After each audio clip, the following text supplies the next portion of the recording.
Continuamos en el grado de Historia de las Religiones y estamos en la segunda parte hablando sobre teorías sobre el origen de la religión.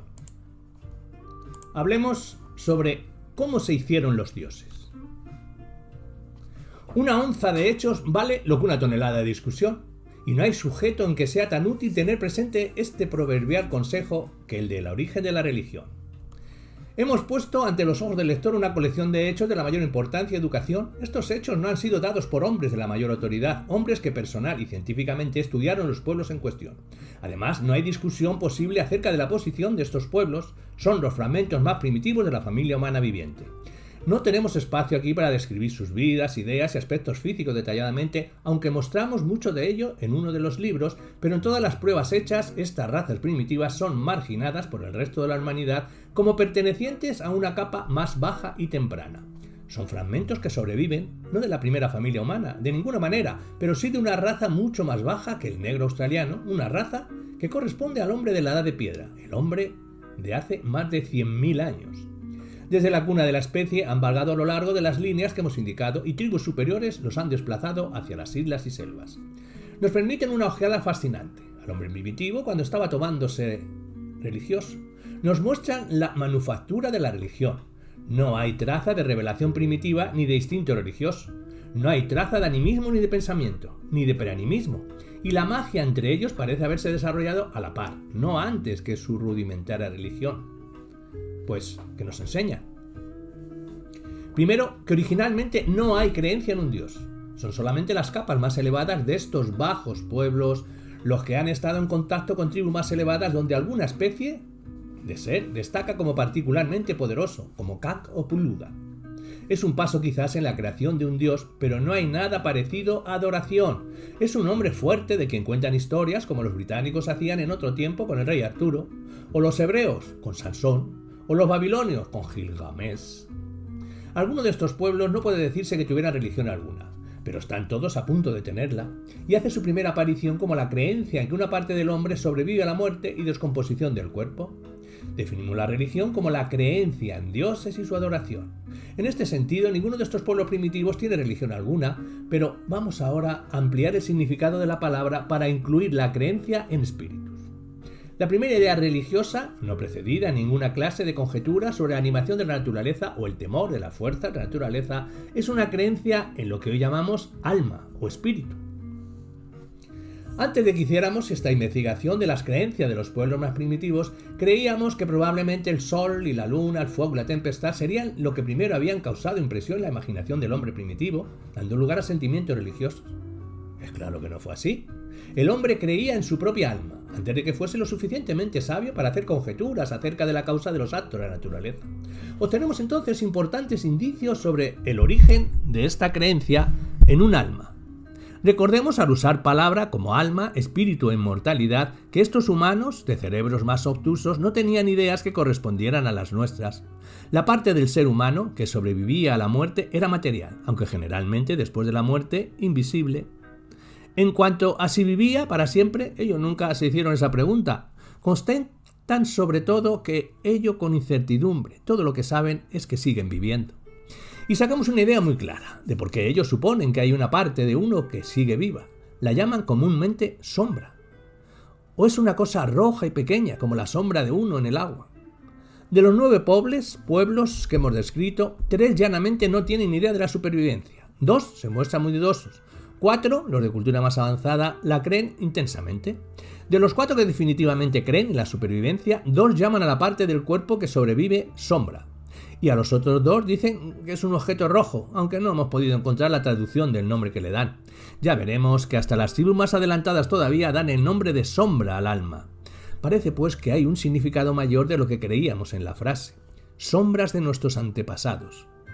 No queremos proponer ninguna teoría particular sobre el origen como un hecho exclusivo y universal, pero estos pueblos inferiores muy claramente insinúan que la religión comenzó con crudas suposiciones del hombre primitivo sobre su propia sombra. Y esto nos parece el curso más probable de que la mente del hombre lejano seguiría. La vida sexual no cuenta en la forma temprana de religión. El hombre primitivo considera el acto sexual un hecho, algo así como el alimento, Dejaremos la teoría fálica para una etapa posterior. Por otra parte, la adoración de la naturaleza o la asignación de almas a la naturaleza no se encuentra entre las más tempranas etapas. Se dice de algunos de estos pueblos que tienen temor al sol y a la luna. Esto ciertamente es el germen de un sentimiento religioso, pero la religión, como una creencia en espíritus personales humanos o dobles, claramente viene primero. Si nos situamos en la atmósfera mental de un salvaje muy inferior, podemos comprenderlo. Es incapaz de albergar ciertas ideas abstractas. Su mente es totalmente concreta. Una vaga animación general de la naturaleza, es decir, asignación de espíritus a las cosas de la naturaleza, está fuera de su alcance. Él no hace conjeturas sobre las causas de los movimientos, pero las cosas definitivamente concretas empiezan a provocar su curiosidad. El sol y la luna son demasiado conspicuos, demasiado solitarios en el cielo, demasiado notables por su movimiento cotidiano a través de él para ignorarlos. Empieza a sentir algo sobre ellos, pero no una opinión o conjetura definitiva, pero su sombra está tan cerca de él, a todas horas, sus movimientos son tan extraños, tan claramente un doble de cada uno, que es probable que haya sido lo primero de la naturaleza que lo puso a pensar. El hombre primitivo no tenía en esa etapa la menor idea de la participación del sol en ese asunto. No sol, no sombra, desde luego, pero le bastaba solamente con mirar en un estanque o en un río para ver su imagen otra vez, un duplicado exacto de sí mismo, se retraía al interior de sí, brotaba otra vez de sí, iba con él a todas partes. Él debe consistir realmente en dos cosas, un cuerpo y una sombra. Esto le dio una pista sobre la muerte. La parte de sombra se había marchado. Pero parece probable que los sueños intervinieron ahí. Mientras dormía en el suelo, alguna parte de él salía a la selva o al río, la parte sombra. Hemos visto que los brasileños que creían más intensamente en espíritus eran grandes soñadores, aunque la palabra que tenían para el alma era sombra. La parte de sombra salía a andar de noche. Cuando un hombre aparecía muerto, su parte de sombra no había regresado al cuerpo. No hay mucha religión en eso. Los pueblos inferiores, hemos visto, no tenían esa creencia. Para el grupo siguiente, la supervivencia era simplemente un hecho. No les interesaban las sombras. Pero en el grupo siguiente encontramos la creencia de que las sombras son maléficas. Entre los pueblos más retrasados, pocas son maléficas. Y como vemos en el estudio de la evolución moral, los pueblos inferiores no tienen idea de ninguna ley moral, pero tienen muy pocos vicios. Desde esta etapa hacia adelante, todavía podemos trazar la evolución de la religión por medio de los salvajes que permanecen en la infancia de la especie. Pero las tribus ahora son más numerosas, las culturas son más variadas y se necesitaría un gran volumen o una serie de volúmenes para explicar, por medio de unos pocos pueblos en diferentes etapas, cómo el hombre llegó a creer en dioses, a tener sacerdotes y templos, a adorar y sacrificar. Empezaremos por la evolución de los dioses. Pero, ¿qué es un dios? Ya hemos visto que en la mente del hombre primitivo ciertas figuras o sombras indefinidas se elevan a una posición predominante. Los Vedas y otros no tienen espíritus, así que no tienen concepto de un dios. Otros, como los tasmanes, tienen espíritus, pero no algo que sobresalga y pueda llamarse dios por mucho que se esfuerce la imaginación. Por otra parte, los bosquimanes tienen a Kank, los andamanes tienen a Puluga y un segundo poder, y los samoanos tienen a Kari y Ple. No debemos prestar mucha atención a estos Kan para los bosquimanes, que es un gran hombre del remoto pasado. Nunca lo adoran. Puluga y su poder acompañante, dice un estudiante de los Andams, son simplemente los monzones. La verdad es que estas razas primitivas, como hemos dicho, no tienen organización tribal ni jefes. Los espíritus de los muertos son iguales como son los vivos. Hasta ahora, Herbert Spencer y Grant Allen parecen tener razón. Los dioses al principio, endiosados, glorificados, son jefes o antepasados, pero no podemos suponer que la religión se desenvolvió en la misma forma precisa en todas partes. La glorificación o deificación del sol y de la luna y otros elementos de la naturaleza iría prosiguiendo al mismo tiempo. Parece, no obstante, que al ser humano creía definitivamente en espíritus humanos, algunos de los cuales descollaban sobre los otros antes de que se imaginasen espíritus correspondientes en la naturaleza. El modo más apropiado de seguir el rastro de las etapas sucesivas en la evolución de la religión sería disponer tribus salvajes por el orden de su nivel cultural y desarrollo general, y entonces ver cómo la religión se eleva de nivel en nivel. La mayoría de los escritores sobre la religión comparada, en vez de hacer eso, citan una tribu tras otra sin hacer notar el nivel cultural de que cada una pertenece. Los aborígenes australianos están en el nivel cultural siguiente al que hemos descrito. Entraron en Australia hace milenios, yo diría seguramente hace por lo menos 50.000 años, porque corresponden al ser humano de la Edad de Piedra en Europa, y no obstante, en algunos aspectos se elevan sobre él. De estas descripciones, Northern Tribes de Central Australia y Native Tribes of Central Australia, tribus indígenas de Australia Central de Spencer y Guillen, son las más autorizadas, y los autores nos dicen que los aborígenes, que no tienen número arriba del 3, no creen en cosa alguna como un ser supremo. Pero aparte del hecho de que los australianos no son de ninguna manera los salvajes más inferiores, se trata de una cuestión de semántica. Streckloff dice que la tribu que le estudió describe a su gran ser como un hombre enorme de cabellos rojos con pies muy grandes. ¿Esa es una deidad? Algunas tribus dicen sobre este ser, conocido por varios nombres distintos, que hizo el mundo, pero aquí nos encontramos claramente con ideas tomadas de misioneros. Por otro lado, las tribus generalmente creen que hubo un tiempo lejano en que sus antepasados eran seres dotados de poderes maravillosos. En una palabra, todos los australianos creen en una parte espiritual que hay en el hombre y en la reencarnación o incorporación sucesiva de esa parte inmoral. Todo esto confirma la idea del origen y desarrollo de la religión y los dioses que hemos mostrado. Ahora, en este nivel más elevado, no hay duda ninguna sobre su parte espiritual humana. La especie humana ha progresado más allá. Todavía no hay dioses, pero igual que en Australia hay aproximaciones a una condición divina. En muchas de las islas se veneran espíritus particularmente poderosos y en algunos casos se dice que son los espíritus de seres humanos que vivieron antes, a veces jefes. A estas alturas apareció algo parecido a sacerdotes, aunque no formales. El mago, o el jefe, tiene que ofrecer los sacrificios propicios y adquiere una personalidad casi sagrada. Los melanesios son particularmente interesantes porque creen en una especie de influencia sobrenatural e impersonal, difundida por la naturaleza, que llaman mana.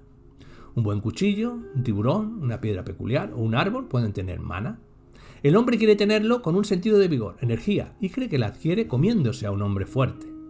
Bien, hemos visto que una de las teorías corrientes sobre el origen de la religión es que comenzó por ser una vaga creencia en una fuerza o virtud, así en la naturaleza en general, y que los que aceptan esa teoría la aclaran por medio del mana de los melanesios.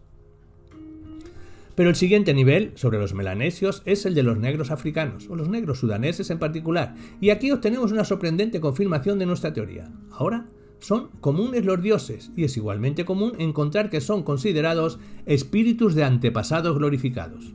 Uno de los más notables escritores entre los primeros misioneros, MacDonald, dijo: «Los espíritus de los muertos son los dioses de los vivos». Bien, debemos guiarnos por hechos.